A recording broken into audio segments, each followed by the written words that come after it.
Howdy, folks. It's Tuesday, so we had our commissioners meeting. This was my first one while being sworn in, so exciting day. The agenda was pretty light. I was told it's the shortest meeting we've had in about a year, probably.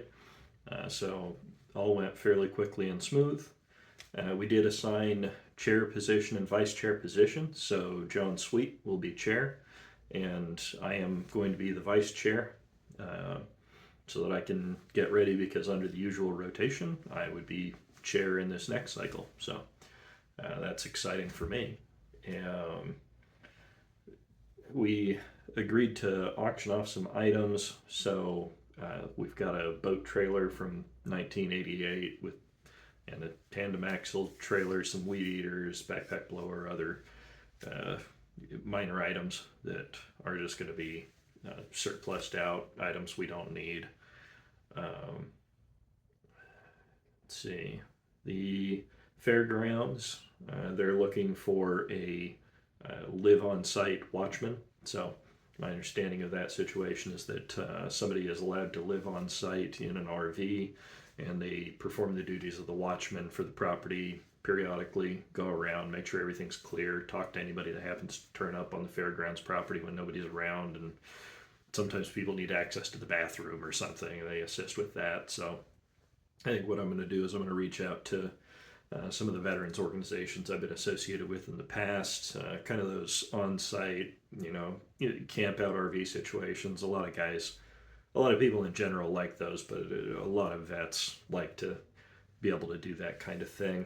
Of course, they told us they got a large grant. They're going to get an animal washing station for the fair this year, and it sounds like they're on a good path right now, and a new stage, it sounds like, with that money.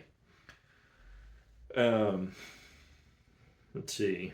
The only thing that came up that really had any level of substantive discussion was we approved an item for the abandoned schools where they're able to charge for some construction they're doing. Where did it go over here? Imposing a new construction fee within their boundaries under the construction excise tax authorization. So that came from Senate Bill 1036 back in about 2007, from what I was reading.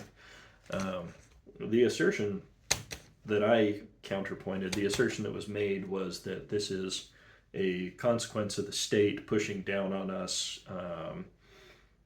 getting taxed against our will, and that we have no say in it, and we just can't help it. So everyone voted, but with one individual in great protest, expressing that we had no choice, and this is just the way it was. The reason the county has to vote on it is because some of the finance aspect gets administered by the county. So we get an administrative rate, they get their money.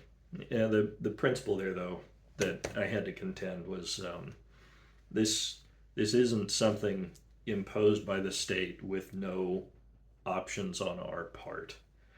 How that excise tax worked is it was a decision by the school board in Bandon to do this new construction and utilize their excise tax that they're permitted to do under that Senate bill I referenced.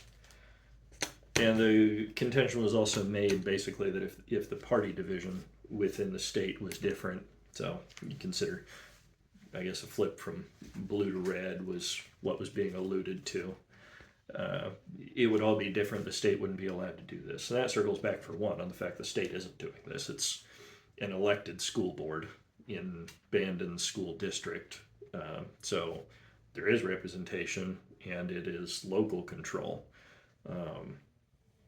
In my opinion, local control isn't something we should be interfering with too much. Obviously, we didn't today. It was approved.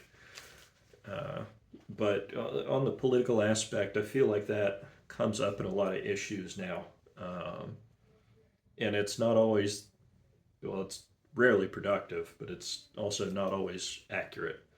So if you pull up the history on that Senate bill, it passed with members of both parties voting for it, and in large numbers.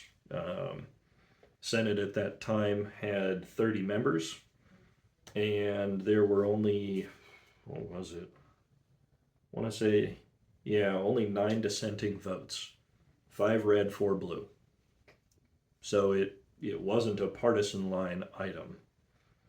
And then when it went through the House for their portion of it, out of 60 people, only 5 dissenting votes, and this time 3 Democrat and 2 Republican.